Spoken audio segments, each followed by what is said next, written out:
everyone. How are you? I need a tripod. Um, so a lot of people call me an overthinker, and I guess it's okay.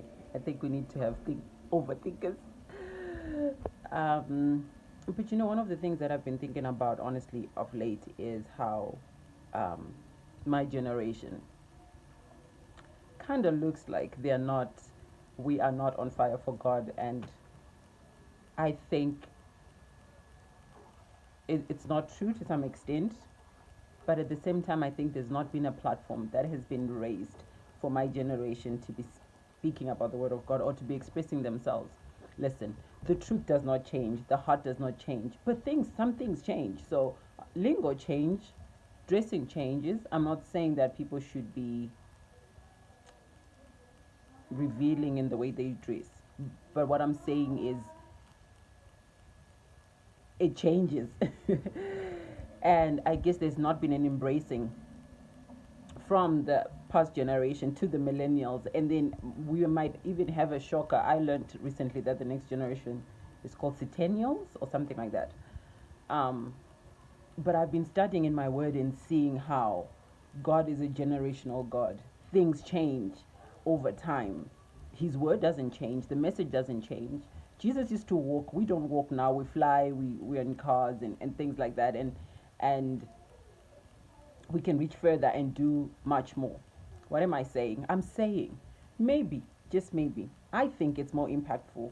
Not that it's not impactful for the baby boomers, to us, but I think when a 15-year-old stands and speaks the word and a 15-year-old is watching, that is just going to just turn things around. When a 30-year-old stands and a 30-year-old is listening, it's going to turn things around. But when a 60-year-old, 70-year-old, 80-year-old stands to speak,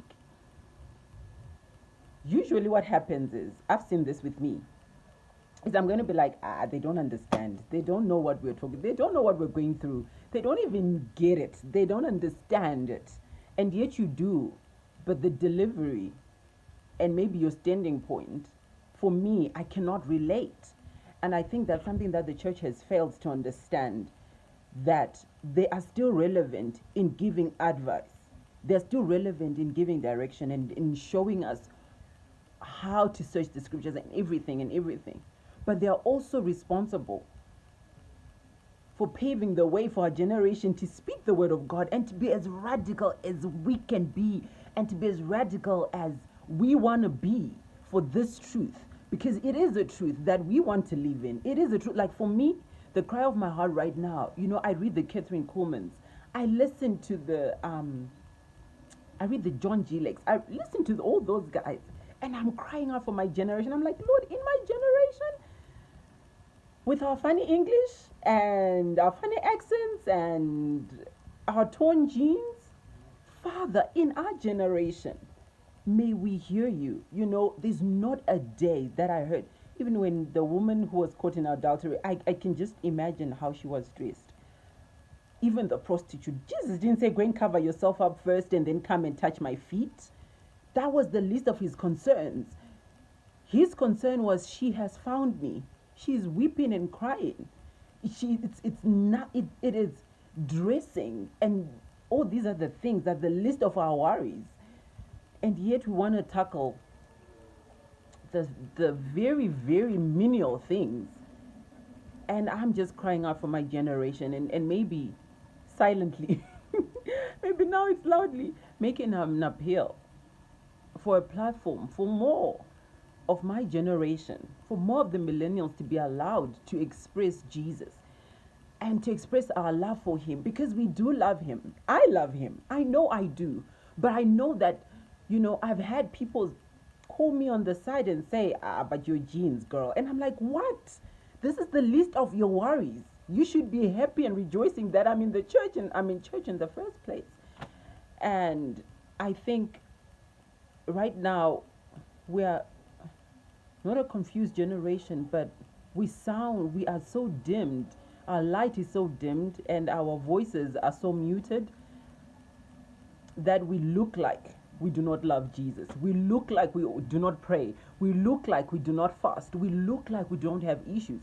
But we've got issues And the way we are now expressing our anger and our frustration, unfortunately, is in the wrong way, because we have not been allowed to express them. The minute I stand out and I say, this is what I'm going through, but like, no, the Bible is bashed in your face. And yet my cry is for Jesus. And there's no introduction of him. There's no his kindness, his love, his expression, how he sat in a Pharisee's home. So I don't know. This is just me thinking and crying out for my generation. More of us to just express Jesus. May we be allowed to express Jesus. May we be allowed to love him. May we be allowed to air out our issues. Even in the church, you know, may we see more of 15-year-olds, 20-year-olds, 30-year-olds preaching the word. I mean, sharing. Are you telling me there's not those that have been called in my generation to speak?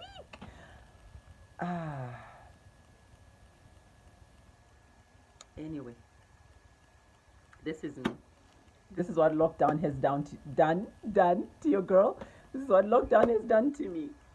See you next time, guys.